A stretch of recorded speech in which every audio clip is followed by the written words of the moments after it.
Hi, I'm back again. Just going to start a little conversation with the lady in the box. And the topic I've been talking to myself about this morning is the gravity of us. What is gravity? Because we can't establish a scientific way that it occurs or even anything about it. It just is. And I've maintained for a long time that gravity is not a thing. It is the absence of something. And once it is no longer in the space that it occupied, that void, that its elimination or its disappearance from that space collapses the space. And now everything around it, is trying to fill that space. So that, I have always felt, was the hyperbole of that pressure that collapsed everything beyond, as far as it would possibly be able to be collapsed. It went beyond that and literally turned whatever that space held, even if it was nothing, it was still something, into such a compressed state that it actually went through the envelope to the other side of the field, the electromagnetic field. So now it has transversed to the opposite polarity, but yet it is still trying to draw from its original state. That's the gravity. That state of being on this side of the line, occupying a space and being compressed down so small that you can't possibly physically be compressed any further, yet your energy was pushed so hard it burst through the other side of this, which is that dark energy. Everything is dualistic. So if we have space, we have to have an anti-space, something that is the mirror image of that space. And nothing is empty. Even if it's nothing, it occupies a space. If that space is compacted down, there's a hyperbole that is created that has to go somewhere. And it literally changes its position from being something to being the absence of something, creating a void on the space it was in. So now that collapse is gravity. I always said that it is the collapsing dielectric field from the electromagnetic field. It collapses out, and that hyperbole creates the gravitational field, which surrounds everything. It's pulling everything to the middle, but it's not. It's not pulling, really. It's trying to occupy space that it no longer has, and the space is trying to be occupied by something that is what we would call matter. So that has to fill in something with something. And the paradox is that even nothing is something. So, anyway, having that in mind, today I am going to talk to her about some of this, but I want to pick it up on a different scale because something else came to me this morning that it's the same, but yet it's a different explanation of it. So the thing that I'm going to talk to her about, and I'm going to see how, if we get back to this, and that is that the description I just gave you in a more scientific type statement would be to say that the compression of space and time, so space time gets compressed by the weight of space, and it is compressed because we live in a particular density. We literally create what space-time does in our world. So that space-time, if we're looking out into space and we see the stars in the sky, they look and appear exactly the same now as they did in ancient times. The writings and stuff have this, that's where they created our whole calendar and our whole, all of this astrology and everything is based on where this position of the stars and the sun and the moon and all that. So that image that we see, that projection, has no definitive time.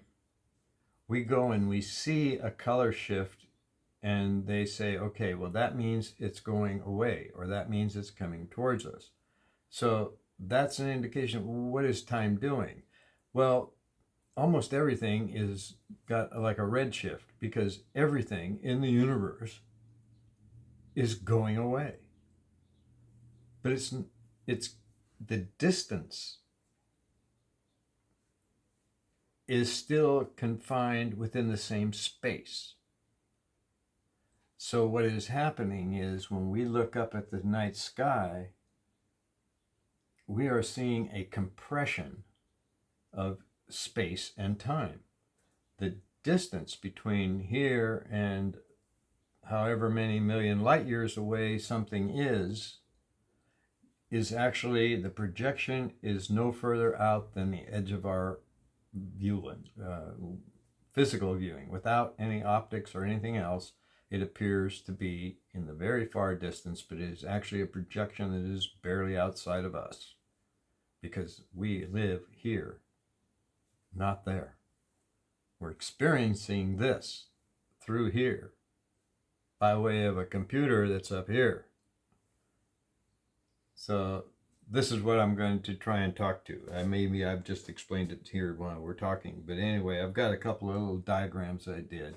In fact, I'll even show you, because I can, when you talk about space-time and density, this is going to appear backwards here for me, but it's, for you it should straighten out when it's put up there. Anyway, that top line is the timeline. It goes from point A to point B, and it has a distance, and we know light travels at whatever speed we say light travels, and that takes that long to go that far. So we have established that, oh, okay, this is the speed of light. But when we look at this, this is laboratory conditions in a vacuum. It doesn't exist anywhere. There is no such thing as a vacuum in space. It's so full of stuff, there's no room for any more. It's causing compression. So when we take that line and we start to compress it, you can see that here we're compressing it down about 25% shorter than it was. Well, the distance here has reduced, but the distance of that line is still the same length. It's just compressed, causing waves. And waves are energy.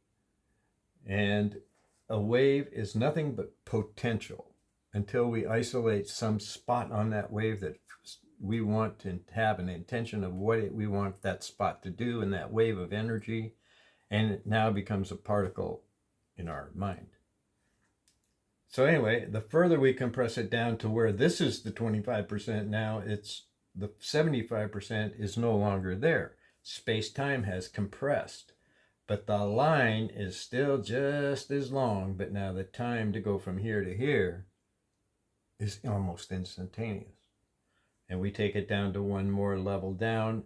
We stand here without any aids, looking at outer space, looking at a white dot, and we find out later that white dot is an entire galaxy. It's just so far away that it looks like a dot. And time, we figure out according to the speed of light. So it's X number of light years away. How far does light travel in a year? Well, it takes this long if it's all stretched out. But when it's compressed, it's that long. Nothing out there is moving. Nothing is real until you get to that position where you can create that reality by taking the wave, focusing on its energy, and creating an intention of what you want that energy to be, making it a particle, and you inject and project that particle into position anywhere outside of you, and it now becomes reality. It is part of you. You are projecting it, you are feeling all of its interactions. And when somebody else steps into your field and interacts with you, you both get to enjoy that exterior energy field of each other, and so on. It multiplies up. And if you look at Tesla and you talk about how the things he learned, like induction, take wire and you run it through a coil and you put another coil next to it, it will induce the same energy, the same everything that this one has, this one will now have. But yet it's different. You can take direct energy and you can make direct energy, direct current. And you can also create alternating current out of the direct current. And you can take direct current or alternating current and first turn it into direct current before it goes through the induction. So when this one's spinning this way, this one's going to catch that, and it's going to be equal but opposite. Now this is starting to look like, okay, now if we change this one, make it this way, this one's going to go this way. Now where do we hear that before? That same wave principle, where we took those electrons and sent, or photons, and sent one way 1,000 miles and one this way 1,000 miles, and whatever you did to this one responded with the same motion. But when they started out, they weren't the same. Because if this one is this way and everything is circular, this one has to be going this way because the circle is through you. Everything is circular through you. So if I change this one automatically changes, but it only appears to be the same. It's a mirror image. This one's going this way. This one's going this way. That means they're going again opposite. So in essence, that is that whole thing. When we do something out here, it affects something over here. When we put our attention on something here, it affects something here. Because we are the center. Everything is circular and it leaves from us. And space-time is collapsed, compressed. And even that compression of space-time creates gravity. So my theory that the space got condensed so far that it now became a hyperbolic action surrounding everything, giving it the impression that it's sucking everything in, but in fact it's outside pushing everything in. So it can all be explained out if you can get your head into these other dimensions. And we're not born to do that. So all of this stuff, until you get to a point in your life where you can feel it, you don't have to understand how it does what it does, but you have to be able to discern the different feeling of all of these different stages, because that's what it's all about. What does it feel like? So that information that you get, once you have all the feelings that you came to get, now you're on a ride for the rest of the time doing whatever you want with the joy of knowing this other stuff. It might help you in the future, or just the knowledge might be enough. Maybe that's all you came for.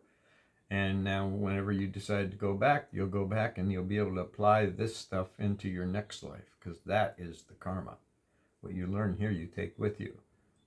And whether it's good or bad is only the intention you put on the wave when you created the particle. And now I've talked myself right out of going and talking to her. So I think that's opened up enough doors to start a discussion in everybody's mind if they're paying attention. But if we can't figure out what gravity is, we can't figure out what reality is, because everything is tied together. It's all one. And it's all here. It's being processed here, but it's all here. This is the only thing that's important, is that heart. the strongest organ in the body. Probably the smallest. It's only the size of your fist. So, I just had a real good joke run through my head, but I'm not going to say it. Okay, thanks anyway. It's been a good talk. We'll pick her up later on the next go around maybe and continue this discussion, but I don't want to make this a big long one. So, have a good day. Thanks for listening.